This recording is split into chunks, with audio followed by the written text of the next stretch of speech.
Welcome back, everybody, to our deep dive today. And we're going to be taking a look at this Franklin fire, happening right now. It's December 10th, 2024.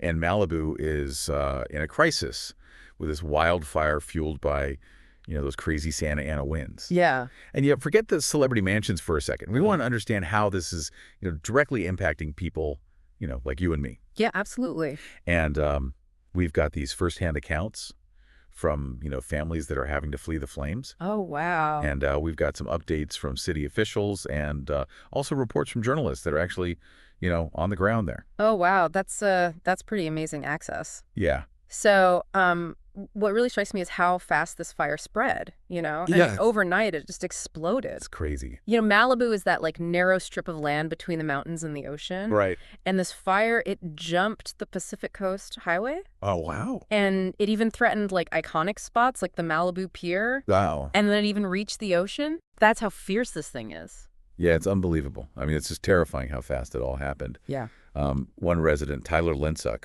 had to escape in his pajamas. Oh, my God. That's how little time people had to react. Wow. And we're also hearing from another resident, Nick Smith, whose son is now in what he's calling shell shock after waking up to an inferno right outside his window. I can't even imagine those firsthand accounts. They really bring home the chaos and the fear, For sure. Imagine just being ripped from your home in the blink of an eye, your sense of security just gone. Yeah. It's a stark reminder of how vulnerable we are to nature's power. It really is. And it's not just about the homes themselves. Right. We're seeing reports of destroyed guest houses, children's goggles just discarded in the rush to evacuate. Oh, wow. It really paints a picture, of the disarray and the panic of having to escape like that. Yeah, absolutely. And this reinforces that Malibu is more than just a playground for the rich and famous, Right. Like Casey Ernest from the Guys and Girls Club pointed out. Yep. There are farmers, ranchers, families that make up, the backbone of this community. For sure. And they are being deeply affected by this as well. Yeah, and there's this almost resigned attitude from some longtime residents. Yeah. Like Susie Delaplane, who has lived in Malibu for 30 years. Wow. And she said, it's part of living in Malibu floods, fires. Wow. It makes you think about what it means to live in a place where wildfires are almost an expected part of life. Yeah, that's a powerful point. Yeah. It raises questions about the psychological impact of living with this constant threat. Yeah. The resilience it must take to rebuild and move forward time and time again. Absolutely. And amidst all of this, we have over 1,000 firefighters battling this beast of a blaze. That's incredible. Fire Chief Marone called it a stubborn fire. Wow. And they're dealing with those strong Santa Ana winds, the low humidity all fueling the flames. Yeah, the Santa Ana winds are a real game changer. They are. It's not just a strong wind, it's a dry wind Right. that sucks the moisture out of the air and the vegetation. Oh, wow. And it creates the perfect conditions for a fire to explode. Right. And they can whip the flames around so erratically, Right. making it incredibly dangerous for those, on the ground trying to contain it. Yeah. And even with all of this chaos, Captain Marcos Espiritu with the LA County Fire Department noted that there haven't been any reported injuries so far. That is good news. Yeah. It's a testament to the skill and the bravery of these firefighters, Yeah. It's amazing how they operate with such precision in the face of such danger. I know, it's incredible. But it's important to remember that this is far from over. Right. The red flag warnings are in effect through Wednesday. Oh, God. So the threat is very real. Yeah. And I'm thinking about all those families huddled in shelters, wondering about their homes, their belongings, their lives. It's hard to imagine the stress and uncertainty they must be facing, Yeah. This fire has taken so much already. Yeah, it really has. Yeah. It's just heartbreaking. It is. Okay. It's not just the immediate danger from the flames, though, right? It's this fire has disrupted so many lives, Yeah, absolutely. All the families forced to evacuate the businesses, impacted just the entire rhythm of life in Malibu, just thrown into disarray. Yeah, it's a reminder that, these events have ripple effects that go way beyond the fire lines. Yeah. And speaking of disruption, the Malibu Times reported that the city had to activate its emergency operations center. Oh, wow. But they had to relocate to Calabasas because their city hall was in the fire's path. Oh, wow. So they had to move their command center. Yeah. Because the fire was that close. Yeah. But that also shows how prepared they were, right? Having a backup plan ready to go. Totally. And it seems like they were able to get a lot of people out safely, too. Yeah. The reports mention specific evacuation orders for different areas and shelters set up, for those who needed them. Yeah, that's a crucial aspect of disaster response, right? Yeah, Making sure people know what to do and where to go when danger strikes. absolutely. It sounds like they were using every means possible to get the word out, you know, Yeah. especially with cell service being spotty in some areas, Right. Right. as the Malibu Times reported. Absolutely. In a crisis, communication is key. Yeah, They were likely using a combination of emergency alerts, local radio broadcasts, even social media to keep people informed. yeah, and they even mentioned that Southern California Edison shut off power to thousands of customers as, like, a precaution. Oh, wow. It's a controversial move. Yeah. But it's meant to prevent power lines, from sparking more fires. That's right. It's called a public safety power shutoff. Right. It's a tough call because it disrupts people's lives, It does. but it also underscores how vulnerable our infrastructure is during these events. Yeah, for sure. And it highlights the fact that, we're dealing with a complex problem with no easy answers. Right. Yeah. This fire really throws into sharp relief how we try to control our environment, but ultimately we're at the mercy of nature's forces. It's a humbling realization, isn't it? It Because we build our homes, we establish our routines. We do. But events like this, remind us that we're part of a larger ecosystem. And Right. sometimes that ecosystem can be incredibly powerful and unpredictable. It really can be. And Malibu has experienced this before with the devastating Woolsey fire back in 2018. Oh, gosh. It's hard to fathom going through that kind of trauma again and again. It speaks to the resilience of the human spirit, Yeah. the ability to rebuild and recover.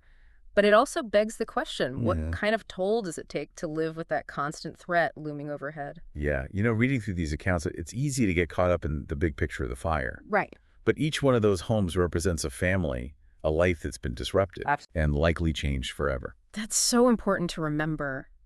It is. Behind the headlines, the statistics, there are real people grappling with loss, fear, and uncertainty. Yeah. It's those individual stories that really drive home the human cost of this disaster. Like that detail about the child's goggles left behind in the rush to evacuate. Oh, yeah. It's just a small thing, Right. but it speaks volumes about the chaos and fear of that moment. It's a poignant reminder that in a crisis, we often have to make split-second decisions. Yeah. And sometimes that means leaving behind things that are precious to us. Right. It's a stark illustration of what truly matters in those moments. For sure. Safety, connection, survival. And yet, even in the face of all this destruction, there's this glimmer of hope.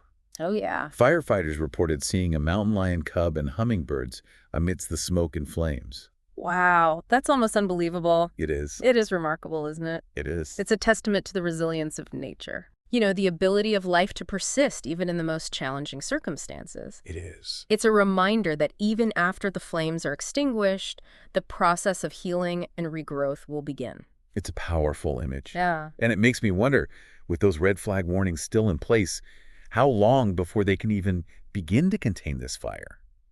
It's difficult to say for sure. It depends on so many factors, the wind, the terrain, the resources available. Right. But clearly they're facing an uphill battle. Yeah. And it will likely be a long and arduous process. And while they're fighting the flames, thousands of people are displaced. Right. Wondering when or if they can go home. Yeah. If their homes are even still standing, the weight of that uncertainty must be crushing. Absolutely. And that's where community support becomes so vital, Yeah. Organizations like the Boys and Girls Club that Casey Ernest leads Right. are stepping up to provide resources, Yeah. a sense of normalcy for families whose lives have been turned upside down. And we can't forget the economic impact, too. Malibu is a tourist destination.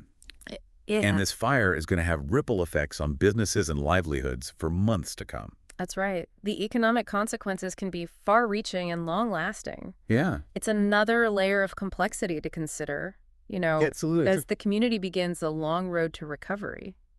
This deep dive has really opened my eyes to the multifaceted nature of this disaster. It really is. It's so much more than just a fire. It's a story about people, Yeah. their resilience, Yeah. their losses, and the challenges they face in rebuilding their lives. It is, and it's a story that's still unfolding. Yeah. But even in the midst of this tragedy, there are glimmers of hope. Yeah. Stories of courage, compassion, and community coming together. For sure. And those stories are just as important to tell.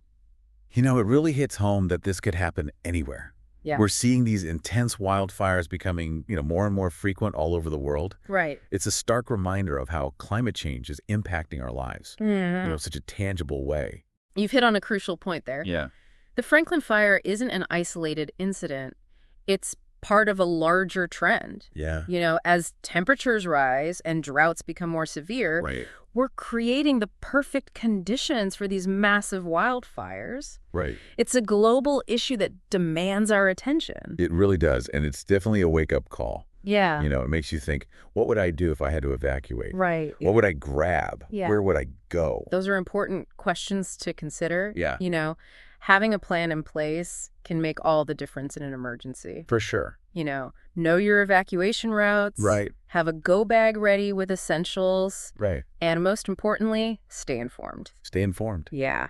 And it also makes you appreciate the incredible work of these first responders. Oh, absolutely. They're running towards the danger while everyone else is fleeing. Their courage and selflessness are truly remarkable. It is. Imagine facing those walls of flame. Yeah. Knowing the risks, yet still pushing forward to protect lives and property. Yeah. It's a testament to the human spirit at its best. It really is. So taking a step back, what are the key takeaways from our deep dive into the Franklin Fire? I think the biggest takeaway is that wildfires are a growing threat. Yeah. And we need to be prepared. For sure. We need to understand the risks, have plans in place, support our firefighters, and advocate for policies that address climate change. Absolutely. We also need to be aware of the wider impact. Yeah. Not just on the environment, but on people's lives, livelihoods, and mental well-being. Right. The trauma of these events can linger long after the flames are extinguished. Exactly. The Franklin Fire is a story of loss. Yeah. But it's also a story about resilience, community, and the remarkable ability of the human spirit to overcome adversity. Well, this deep dive has given us a lot to think about. It has. It's a stark reminder of the challenges we face, but also a call to action. Absolutely. We can't just sit back and wait for the next fire to erupt. Well said, and perhaps one final thought to leave our listeners with. Okay.